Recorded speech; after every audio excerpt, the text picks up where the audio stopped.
We're live. Who I have the pleasure of talking with right now? We're Sheryl and Andrew Haight, and this is our one-on-one with Doc. It's been such a great weekend when we've learned so much from you. It's been enlightening to kind of hear the real world stuff and not just go through a textbook and a PowerPoint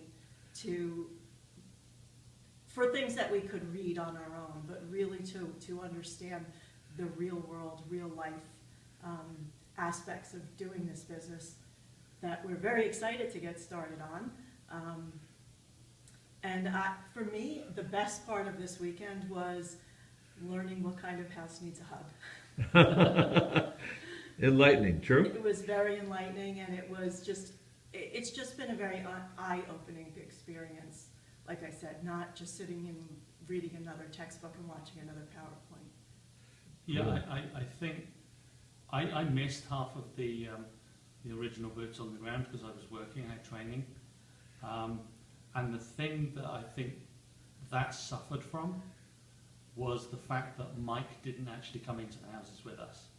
So it was us going into the houses and trying to think of what it is that he wanted us to find. Oh. So when we went in with you, it was very much a case of, did you see that? Are you sure you saw that? You know, so there was definitely a case of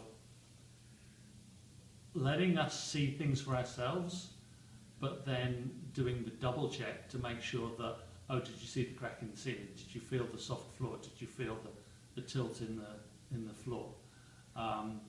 Things that, unless you had somebody who had the vision of having done this before to come with you, it's very easy to miss that kind of stuff.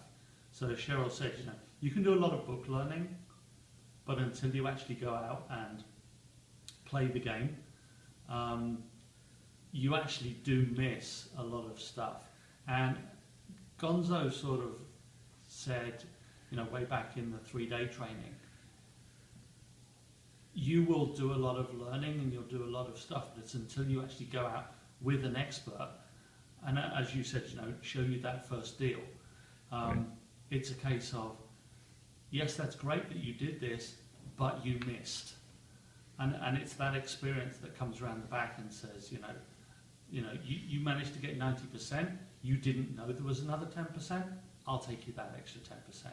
So, that offer and that experience has been fantastic. Well, it's my pleasure. The reality is to look at the houses, not just to be a fault finder, Right. but as I share with you, how to use that as a stratagem to get a better deal. And also to be able to take the real numbers on what the real ARV is and use that to go through the calculations line by line. Yeah.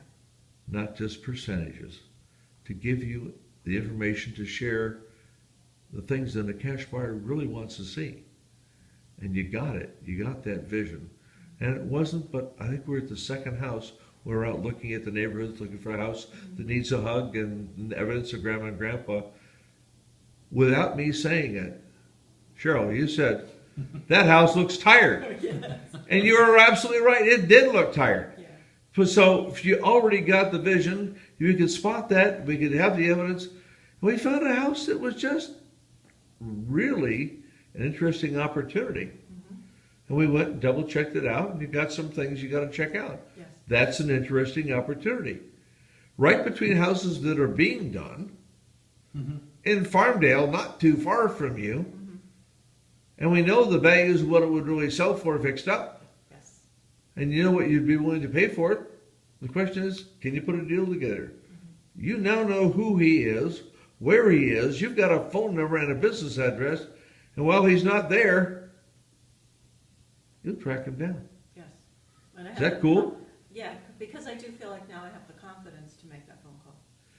Cool. I think the other thing that's different about this is when you do the class learning, that's great. You go through a predefined sheet where they say, give me a value for. It's like, great, I can I make can up do the numbers. math. Then you do boots on the ground where you're going to a targeted house. Mhm. You're not looking at the neighbourhood. You're not looking at other houses. Although when we did go to one house, there was a house with a sticky label on it, and we were talking to Mike about what was wrong with this house, and Mhm. that was the only time that we appraised something that wasn't a target house. So to actually go round with you in a neighbourhood that wasn't a target neighbourhood, and actually go, well, we did that twice, and actually go, okay, what do you see? We went to two completely different neighbourhoods, and we saw the same characteristics of a house. Isn't that interesting? Yeah. And to be able to, when we came out of boots on the ground, I thought, I'm going to look at houses differently. I didn't. No, we didn't. I didn't look at houses differently because I hadn't been taught what to look for. I was taught what to look for when I was in the house. Look for the tired bathroom, look for the tired kitchen, Sure. the bedrooms and that kind of stuff, and the landscaping.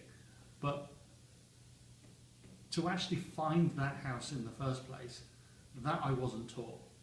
It was a case of, oh, you look on MLS, you look on Zillow, you look at this, and you try and find the house to look for, rather than looking through the neighbourhood and saying, There it is. That's a potential. Now go and do the background check on it. Yeah. And it was a different switch. So now when I hope go- it's a good paradigm shift because Oh, it works for absolutely. me. Absolutely. I mean, now when I look through a neighbourhood, I'm not going to be the same person. I'm going to be, look at that, look at that, look at that, look at that. One of my mentees said, I'll never drive through a neighborhood again for the rest of my life. And I guess I better allocate an extra 5 or 10 minutes to go to work because every time I'm going to look, I'm going to stop and take a picture or make a note. And frankly, if you drive on a side street, not on the main street, take an extra 10, 15 minutes on the way to the JOB. Mm-hmm. Drive on the side street, because on the side street you'll see stuff you won't see, because you don't want the main street stuff. Mm-hmm. But everybody overlooks the stuff on the side streets, because they're zooming by it. And cul-de-sacs and dead ends. There we go. So, And cul-de-sacs and dead ends are perfect. Absolutely. Oh my. so Yes. my voice recorder on my phone is going to get extensive use now. Excellent. Well, thank you Thank both you. so much. It's been my pleasure to be with you here in Massapequa and help you go to the next level, whether any place on the planet. Yeah. I mean, this works everywhere Yeah. because houses have deferred maintenance. And in the United States alone, $10 trillion is going to pass hands in the next decade. It's going to happen in the UK.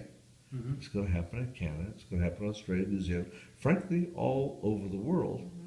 So if you want to take a business trip someplace else, I said not a vacation, a business trip, you could check something out. Is that fun? Mm-hmm. I'm trying to persuade my father to play the game. In England. But Lead by example. yes, I think When you've got deals done, you can say, Pop, this is what I did. This is how it worked out. well, he has no mortgage, and I'm trying to tell him, you've got equity locked up in your house that you can use. Right. And he's like, well, why do I want a mortgage? I'm like, no, you're missing the point. Right. Right. Well, because